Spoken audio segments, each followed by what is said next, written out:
Lone Star College is one of the largest community colleges in the nation, serving more than 93,000 students. Our ability to deliver the highest quality education and training to the widest population is always improving. First delivering online courses in 1997, Lone Star College now enrolls more students in online courses than any other college in the nation. In addition to our robust online certificate and degree options, we are the first college in Texas to offer registered apprenticeship programs. As a community college, our mission is to put students on the path to success and advance our entire community, resulting in a $3 billion economic impact in the Houston area. Lone Star College makes education accessible and available to all. We serve the largest Hispanic student population in the nation and are the second largest provider of associate degrees to Hispanic students in the United States. We are committed to bringing value to our students and to the community through the expansion of education. Through innovative and relevant programs, Lone Star College succeeds in its mission, delivering wide-ranging opportunities that change lives.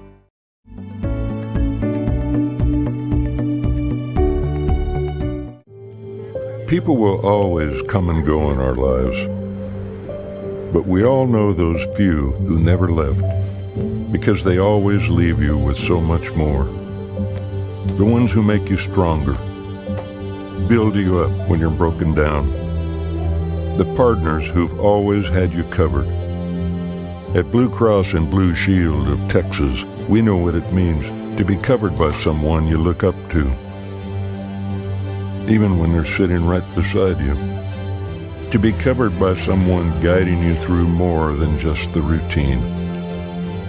To be covered by that friend you consider the best because that's how they make you feel. At Blue Cross, we know what it means to be there, guiding you toward a healthier state of mind. Because the more we know as individuals, the healthier we all feel as a community. Through it all.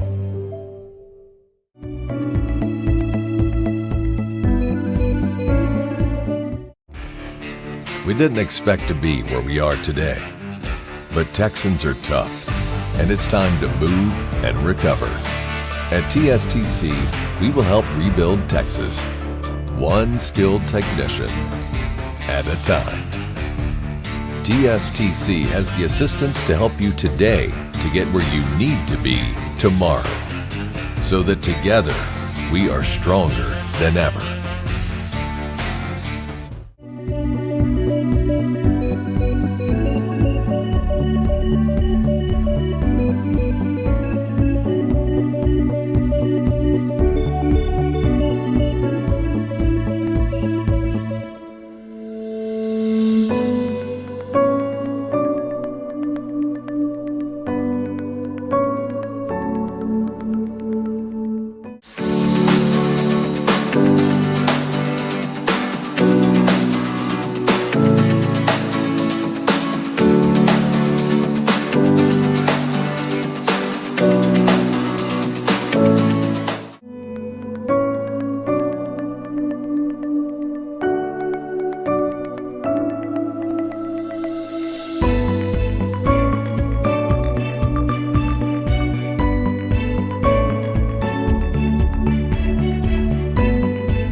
I'm Evan Smith, the CEO of the Texas Tribune, and I want to welcome you to The Storm, the Grid, and the Aftermath, the latest in Texas Tribune's series of virtual events about the business of the 87th legislative session.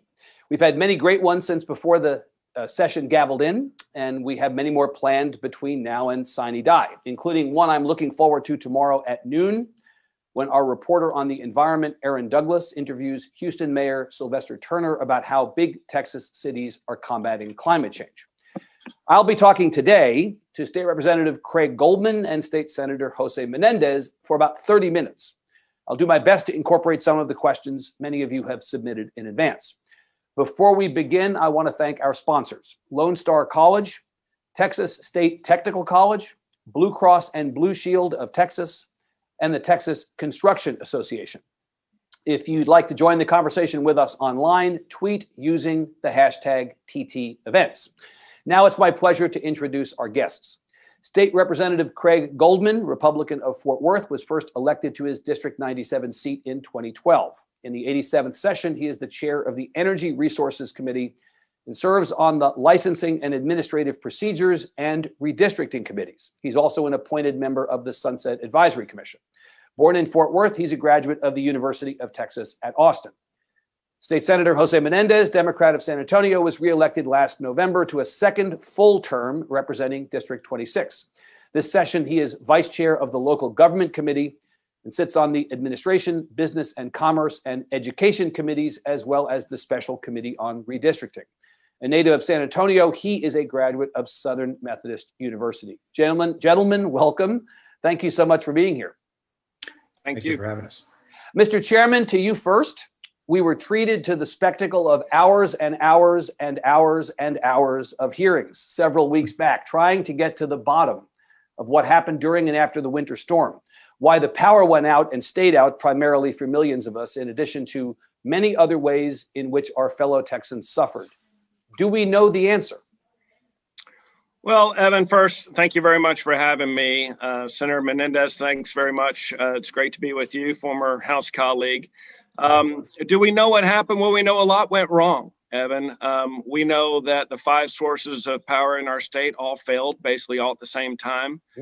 Coal actually froze, windmills actually froze, solar panels were covered and there was no sun, natural gas pipelines weren't flowing. And one of the 2 nuclear plants wasn't at 100% capacity. So all at the same time, 5 major sources of power failed. Where we also failed in what I think is human error was communication. At the very start of what we thought were going to be temporary blackouts or rollouts, there was actually outages, and not just for several hours, but several days. We got to do better than that. We got to inform the 29 million Texans better of what they should expect. And I think you will see legislation filed here shortly, if it hadn't been filed already, to deal with that. Okay, Senator, you participated in your own chamber's hearings at the same time. What Chairman Goldman is describing is a literal perfect storm.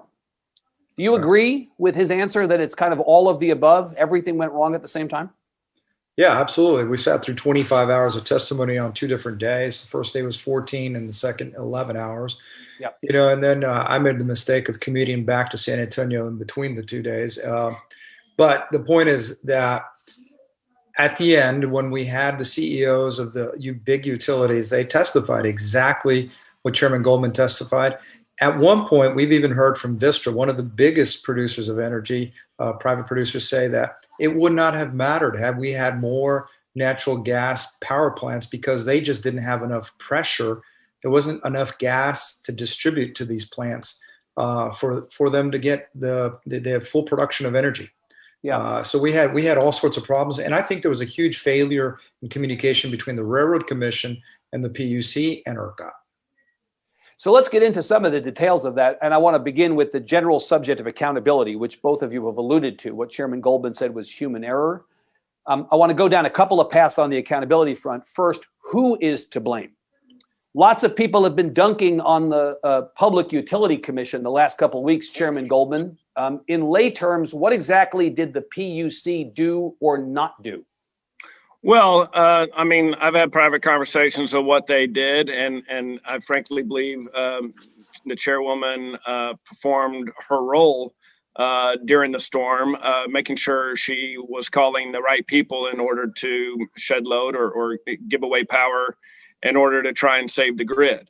Obviously, the people at ERCOT in the control room that evening, late in the evening, early in the morning, instead of deciding to shed a little bit or a lot of load, they decided to shed a little load per their training.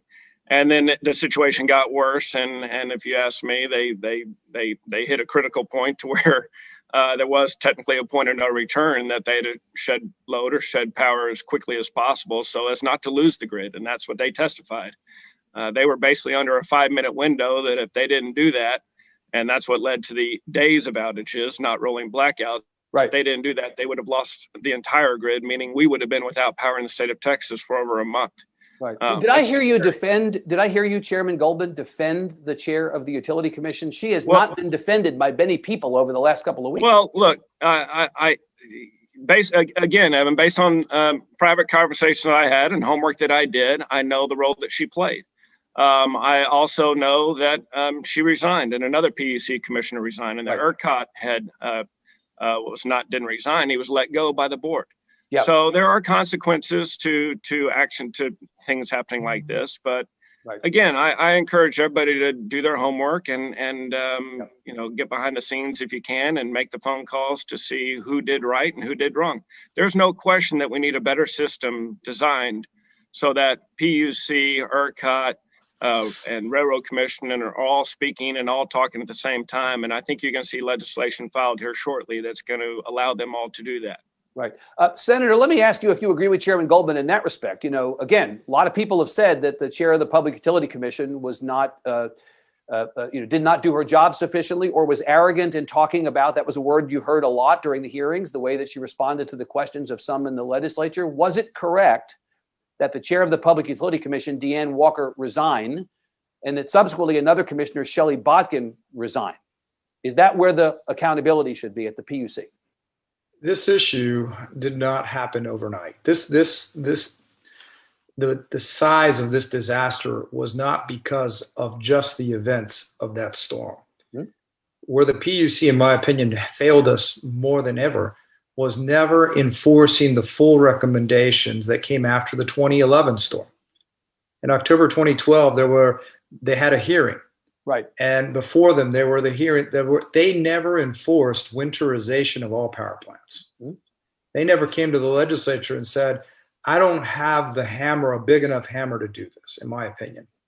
There were several mistakes. The chair is absolutely correct that ERCOT, in my opinion, pulled back too little power at the beginning and then slammed on the brakes. And when they slammed on the brakes, everything went shoving forward. And we've had testimony that the frequency that must maintain and balance got so close to being cataclysmically out of balance that it actually turned off. It triggered, in order to save themselves, other plants from turning themselves off. So not only did we have the load shed that was intentional, we had the unintentional.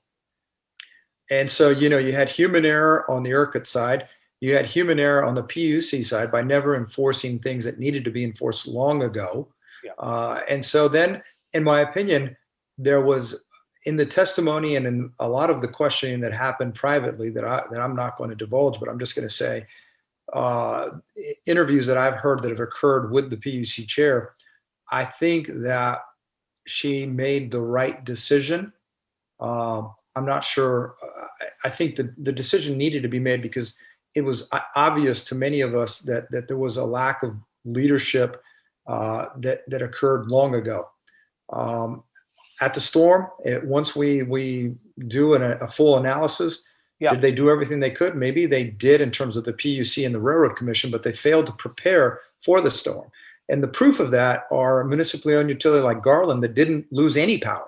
They lost power in 2011 before they winterized. Right. Then they subsequently winterized. And in this storm that was 5 times worse, they lost zero power. Senator, the governor appointed the 2 commissioners who resigned, Deanne Walker in September of 2017, and then Shelley Botkin to fill an unexpired term in June of 2018. These were the governor's appointees. Mm-hmm. Does the governor bear any responsibility? This is an executive agency.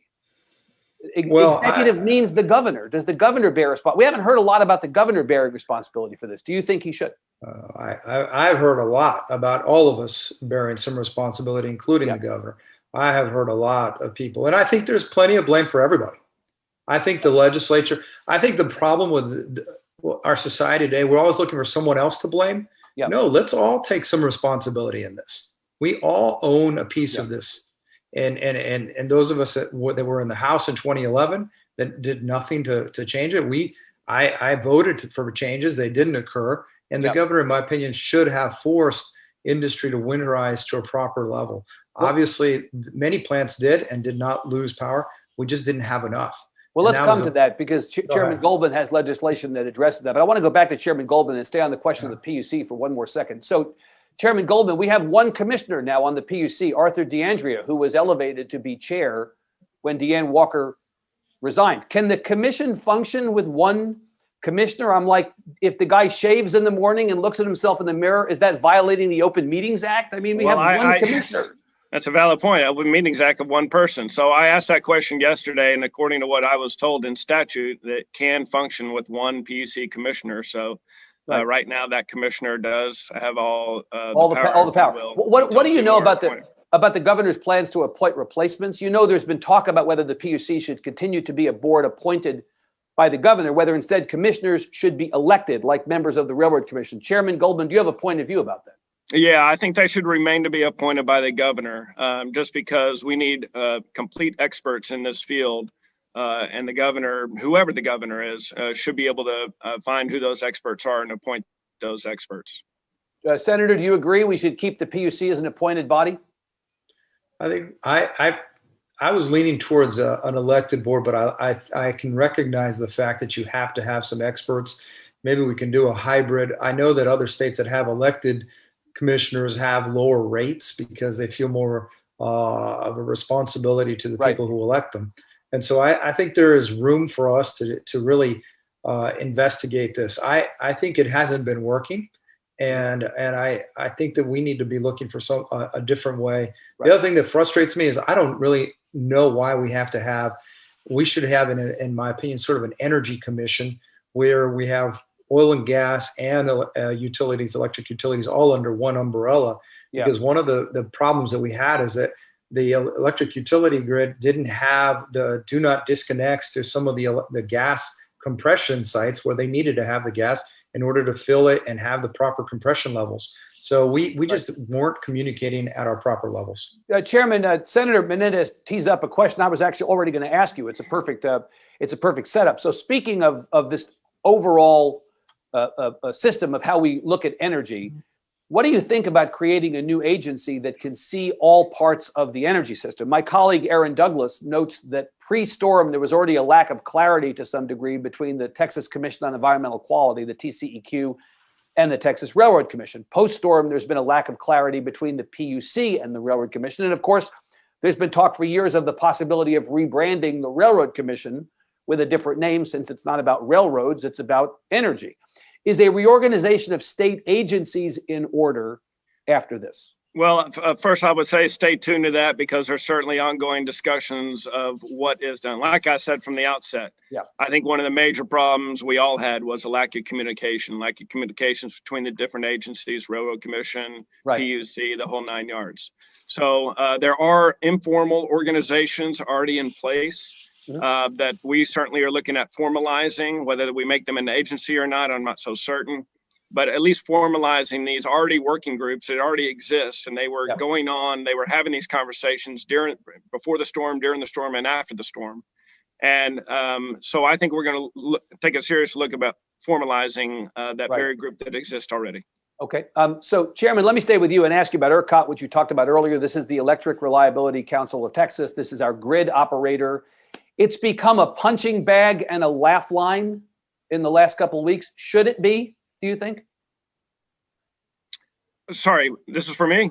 Yes, Chairman Goldman. Do you think that ERCOT should ERCOT be the punching bag and the laugh line that it's become in the last couple of weeks? Well, no. I mean, obviously, you have incredible people working at ERCOT. They're professionals in their field. They're trained for people not to know who they are. I mean, that's when the executive director said, yeah, no one knows who we are. And my response during our hearing was, well, they do now. And the best analogy I saw on that, and forgive me, I forget, I can't credit the writer because I don't remember who I read wrote this, may have been one of your people, but they said it's kind of like a referee in any ball game. The best thing to do is for referees not to be known, especially their names. And the second a referee's name is known in any game, that's probably not a good thing because they probably made a bad call. So I personally believe someone in that room, either someone or the group of people who are in that room that night made a bad call and in a horrific situation and should have shed more load, more power. This is my takeaway from the 25 hours of testimony. And in fact, their own charts and graphs that they submitted to us. A human decision was made.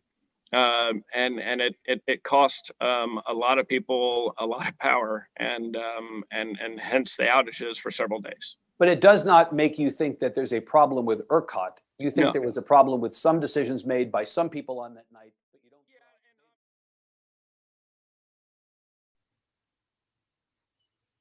don't. Chairman Goldman, before we lost power, and let me say the irony of our losing power during a conversation about losing power, not lost on anybody. No, sir. You were saying that you believe that with regard to ERCOT, that there's legislation that is coming to address, among other things, the question of the ERCOT board makeup and size, right? Correct. Yeah, we obviously have all been talking that the ERCOT board is too big, and I think a majority of our members, for sure, on the House side, want the board members to live in Texas.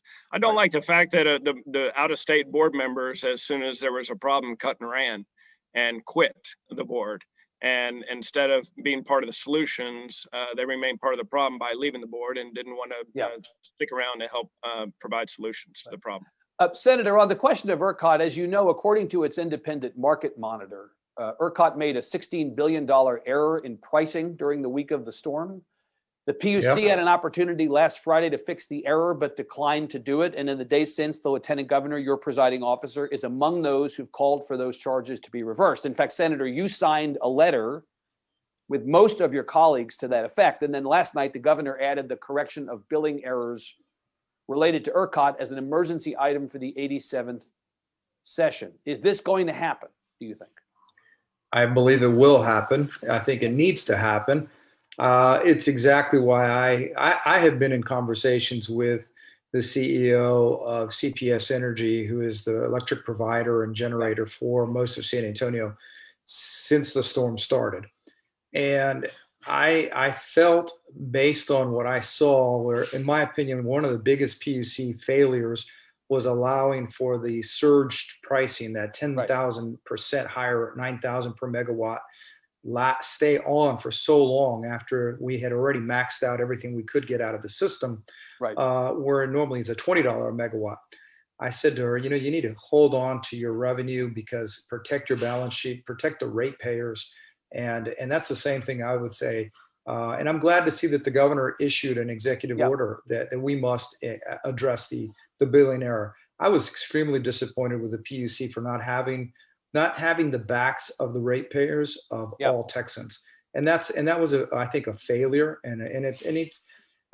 If there was an error made, how do you expect or believe that you should balance that error on the backs of hardworking Texans? That's adding insult to injury after they've gone through what they've gone through to make them pay for the mistake. Senator, should we be concerned that your chairman, the chairman of the Business and Commerce Committee, Kelly Hancock, did not sign that letter? He was one of 3 senators who did not sign it. Does that mean that you're going to have a problem on your side of the Capitol getting that legislation to reverse the ERCOT charges passed?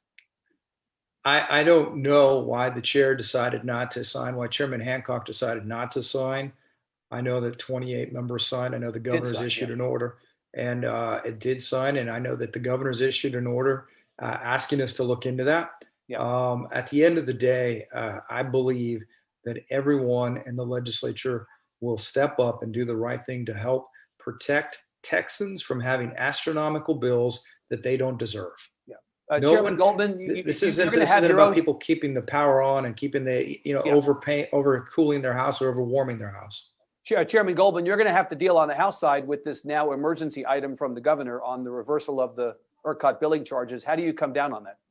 Well, I know that discussions are ongoing at all levels of our government, in the Capitol and outside the Capitol, and many discussions and talking with many Texans who are, that deal with this every single day in their fields, major investors and things like that, and major bankers. So, like I said, ongoing discussions on this. But do you personally want to see those $16 billion in overcharges reversed? You personally, as chair of the committee. Very much like what the senator just said. This is not the ratepayers' fault. Absolutely. I mean, these are our constituents. These are our people who are getting astronomical bills that they can't afford and can't pay. Right. And we need to step in and do something about it. Okay. Staying with you for a second, Chairman Goldman. So there are a whole bunch of priority bills on the topic that we're talking about today in both chambers. And Speaker Phelan announced a handful of those bills the other day. One of them, HB 14, to weatherize natural gas infrastructure, will be your bill and will go through presumably your committee. That would require, if I understand it, the Railroad Commission to in turn require pipeline operators to ensure service quality and reliability during weather events. What exactly does weatherizing in this case mean? Well, there you hit the nail on the head, Evan. Define that we need a definition of weatherization or winterization, and that's why I haven't filed the bill. The Speaker's office gave me the bill number, House Bill 14.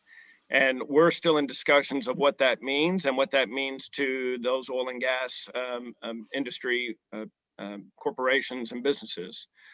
Because if they say, we can't afford to do this, or we're going to shut down our business if you force us to mandate us to do this, that's not a good. We need everyone operating who can operate. We don't need less natural gas out there. We don't need less oil out there. So.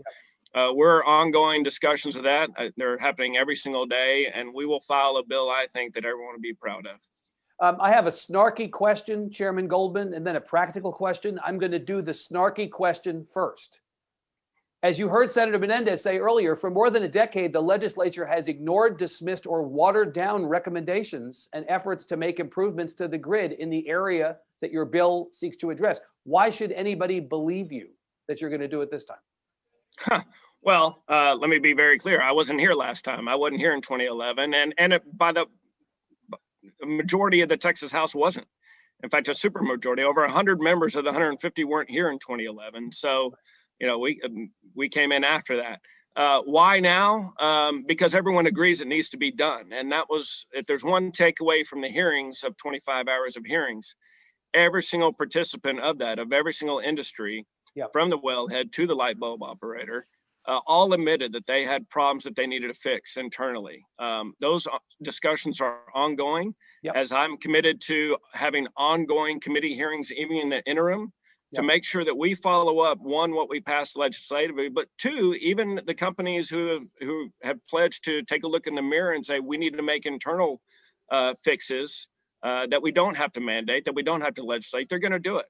And so I am committed, and I'm telling you here today that even after the session ends, May 31st, we're going to continue to have ongoing hearings all across the state to make sure that what happened several weeks ago never happens again in our state. All right, Senator Menéndez, I'm going to ask you the practical question, because you already addressed the snarky question earlier. And that is, do you guys have not just the will, but the wallet to follow through on this? My colleague Ross Ramsey wrote in the Tribune this morning that if weatherizing or winterizing the grid was cheap, companies would have done it years ago. So where's the money going to come from? What's it going to cost? And who, as a practical matter, is going to end up paying the bill for this? Evan, let's think logically about where we sit. We're in Texas, the second most populous state in the nation. Every company that produces energy wants to be here. You can't not be in Texas. So I don't want to hear about how expensive or how we, the taxpayers, are going to subsidize this incredible industry that's had record profits, which I'm happy for them. But we have to remember this. Over 80 people lost their lives unnecessarily. Either we get this right or none of us deserve to be reelected from the governor on down. And so we have got to take a responsibility. I don't care what it costs, to be honest with you. If you want to do business in Texas, do what the city of Garland did. 3 of their power plants still functioning. They winterized, they weatherized. Right. So I don't want to hear excuses. I think the technology's out there. Look, we're not the only state in the union that has to operate in the dead of winter. New York has to produce energy. Nebraska, North Dakota, South Dakota, they have much harsher winters. So let's stop with the dang excuses and let's just do the right thing. We'll get back to business. Everyone will recoup their profits. Yep. But let's never again have an innocent life lost because we were bickering about how much it was going to cost. Chairman Goldman, Evan, can I make one other point? I want you if I could follow up. Please. Yeah, thank you. So also, let's be very clear. There are oil and gas companies that have winterized their equipment in West Texas. What another major problem that we heard during the hearings was they lost electricity in West Texas. Right. I mean, the ironic thing, we were asking natural gas operators to pump their natural gas to supply electricity, and their lights were turned off, and they couldn't run their wells. They couldn't run their pumps. So why? Because they weren't on the critical infrastructure list. So we need to make absolutely certain, I've already had conversations with the Railroad Commission about absolutely making sure that all those operators out there are on the critical infrastructure list so that their power isn't turned off, so their pumps can continue to operate even in bad weather because they have winterized, so that they can continue to flow the natural gas. We just have a couple of minutes left. Maybe we'll go a minute or two longer if we can because we lost people for a second. I want to stay with you, Chairman Goldman, now and ask about deregulation as a theory of the case for energy and for so much of what we have come to take for granted in Texas. This is the Wall Street Journal on February 24th. Texas's deregulated electricity market, which was supposed to provide reliable power at a lower price, left millions in the dark last week.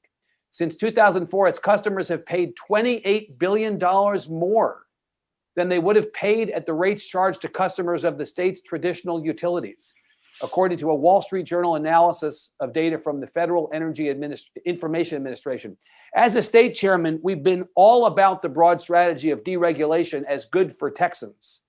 This would seem to suggest otherwise. Remember, the reporters saying this are from the fake news, lamestream, liberal Wall Street Journal. So what do you think about that? I would just say this. We've had deregulation since the 1970s. There's not one person that testified. There's not one member who's come to us and said, we want to change what we did in the 1970s, that we want back on the national grid. Yeah. We know what to do. We know what the problems were. We know how to correct them. And we will do so in Texas, and we'll stay with our own grid. You know, Senator Menéndez, one argument about that is that if we get on the national grid, we can provide power to other states when they lose power and make money, and we can insulate ourselves if we lose power by getting power from those states. That's one argument about not having an independent grid. What do you think about that? Well, look, we sit right between two of the national grids, right? We have the Western and the Eastern grid right in the middle. I actually think that prior to this massive failure that we had, both grids would have fought to have us in there. We could have probably cut a deal to be connected to both grids because we could produce so much power, which would have been the best of all worlds, in my opinion. And now I don't know if either grid would want to have us. But the reality is this.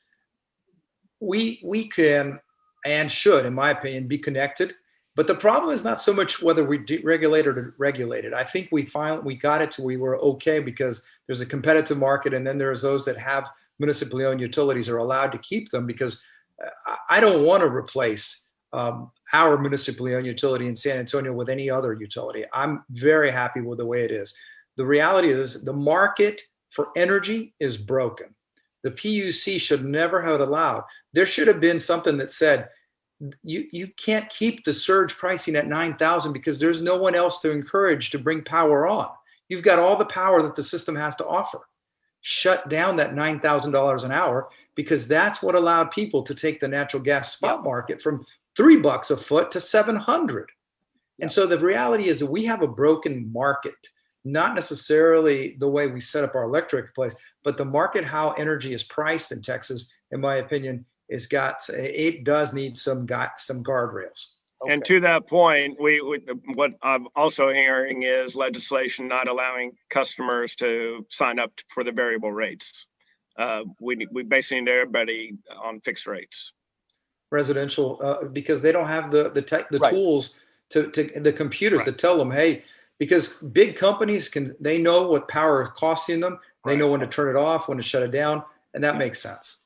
Senator Chairman, we're unfortunately out of time. I wish we could have had quite a bit more time to talk about this stuff, but that's it, unfortunately. I want to thank you both, Chairman, Senator, for joining. Absolutely. Thank you to our sponsors. Thanks so you. much to all of you for tuning in. Don't forget our event at noon tomorrow on cities and climate change with Houston Mayor Sylvester Turner. To keep up with the Tribune's coverage of the session, visit texastribune.org or sign up to get the latest news from the legislature in your inbox at trib.it/ledge. See you soon, everybody. Thanks very much.